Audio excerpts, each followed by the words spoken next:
The squishiest, most rabidly progressive, most embarrassing excuse of a national leader, Justin Trudeau, is resigning as the Prime Minister of Canada. I intend to resign as party leader, as Prime Minister, after the party selects its next leader through a robust, nationwide, competitive process. Many Canadians aren't exactly mourning Trudeau's departure. One Dairy Queen franchise in Langley, British Columbia is offering $2 burgers to customers to celebrate. And to Trudeau's leaving, we Yankees in America say good riddance. Here's how Trudeau has royally ruined his country since 2015. Remember in February 2022 when Trudeau used the Emergencies Act to crack down on protesters to Canada's COVID regime? Some of those protesters were truckers who refused Trudeau's vaccine mandate, carbon tax, and other crazy policies. The drivers formed a convoy with blockades.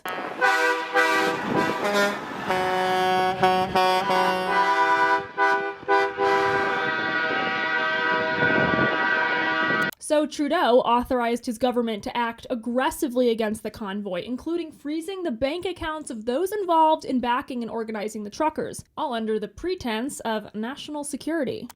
This is about keeping Canadians safe, protecting people's jobs, and restoring confidence in our institutions. These tools include strengthening their ability to impose fines or imprisonment. Trudeau is a big part of the reason that Canada is basically ground zero for every crazy, whack leftist idea. He's a zealot on abortion. He called the Supreme Court's Dobbs decision horrific and said his government is proudly pro-choice and always will be in a September 2024 statement that also promised to, quote, increase access to safe abortion services for women, youth, and Indigenous, racialized, and 2SLGBTQI+ communities.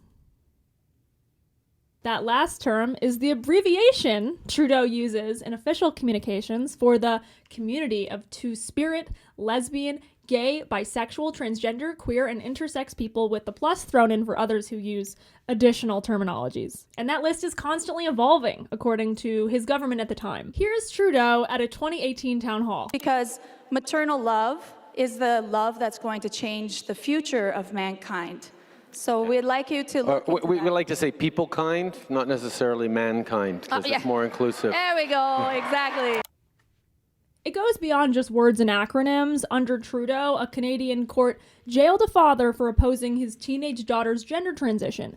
British Columbia's highest court ordered the dad not to stand in the way of the young girl's decision. The Canadian justices said the father's refusal to respect the boy's decisions regarding his gender identity is troublesome. The court sided with the child, saying she didn't need her father's consent. This is twisted, authoritarian stuff that is also happening in the US. The father was also prohibited from trying to persuade his daughter to stop the invasive procedures. The court said any attempt to do so was family violence.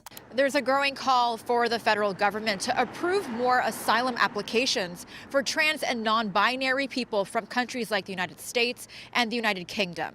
Trudeau also helped solidify Canada as a ghoulish, dystopian place that commonly uses medically assisted suicide. Euthanasia is now among the leading causes of death in Canada. So much for do no harm. Trudeau has also racked up multiple scandals, including cultural appropriation on several occasions. Let's just say this ruined his image as an anti-racist ally during the BLM movement. I didn't understand how hurtful this is to people who live with discrimination every single day. I have always acknowledged that I come from a place of privilege, but I now need to acknowledge that that comes with a massive blind spot.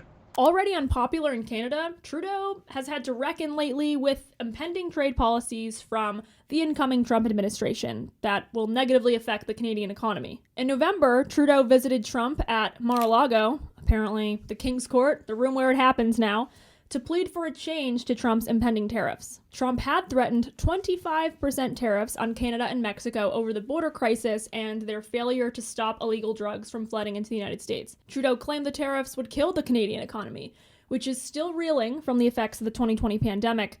And by effects, I mean the government's draconian shutdowns and restrictions. I mean, they arrested pastors for holding church services. The Calgary law enforcement officials issued a warrant for Pulowski's arrest after the video footage of Pulowski demanding that health officials leave the church became public. This past Saturday, the pastor was arrested and put into police custody. Now that COVID-era business loans have come due, Canada has posted 2 successive years of high business closure. For example, in June 2024, 1 out of every 20 businesses in the country closed down. Anyway, Trudeau told Trump, "You cannot impose these tariffs." Trump replied by asking, "So your country can't survive unless it's ripping off the US to the tune of $100 billion?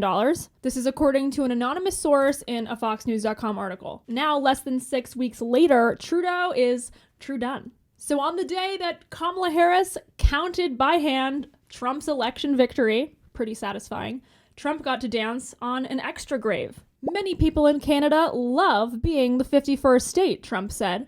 "The United States can no longer suffer the massive trade deficits and subsidies that Canada needs to stay afloat." Justin Trudeau knew this and resigned. If Canada merged with the US, there would be no tariffs. Taxes would go way down and they would be totally secure from the threat of the Russian and Chinese ships that are constantly surrounding them. Together, what a great nation it would be. So what happens next? Trudeau has said that he will support competition within the Liberal Party to determine his replacement, because, like me, when I researched this, you probably have no clue how Canadian politics works. We're American patriots, after all.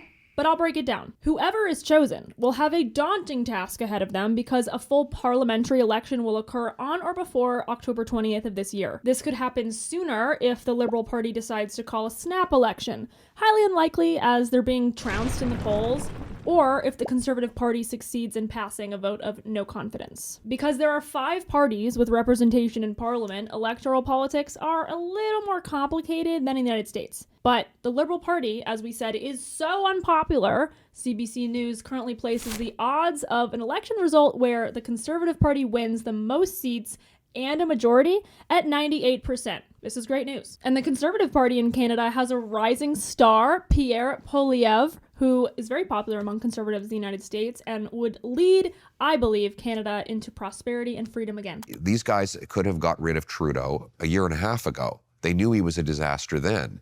And now they say, well, we're low in the polls, so we have to get rid of him. Now, you didn't care when he was just depriving single mothers of food for their kids or doubling housing costs or unleashing crime in neighborhoods across the country. Faced with the prospect of an electoral defeat and having to spend the next year fighting with Trump on trade, Trudeau is probably thinking, I'm going to leave while I can, and who cares if I leave my party and country high and dry. In other words, Trudeau saw the writing on the wall and didn't want to be the one in charge of the Liberal Party as it walks into an electoral slaughter. As of this week, Canada looks a little less tyrannical, and we should be relieved for our Canadian neighbors, many of whom had a serious problem with Trudeau's rule, and we should be excited that a strong conservative leader, Poilievre, is ready to take charge. There's an international cultural shift afoot right now. Progressive ideology is losing even in the places where it had the biggest chokehold, in Canada. If you want to know why Disney scrapped a trans character in a TV program intended for kids, you're going to want to watch this video next.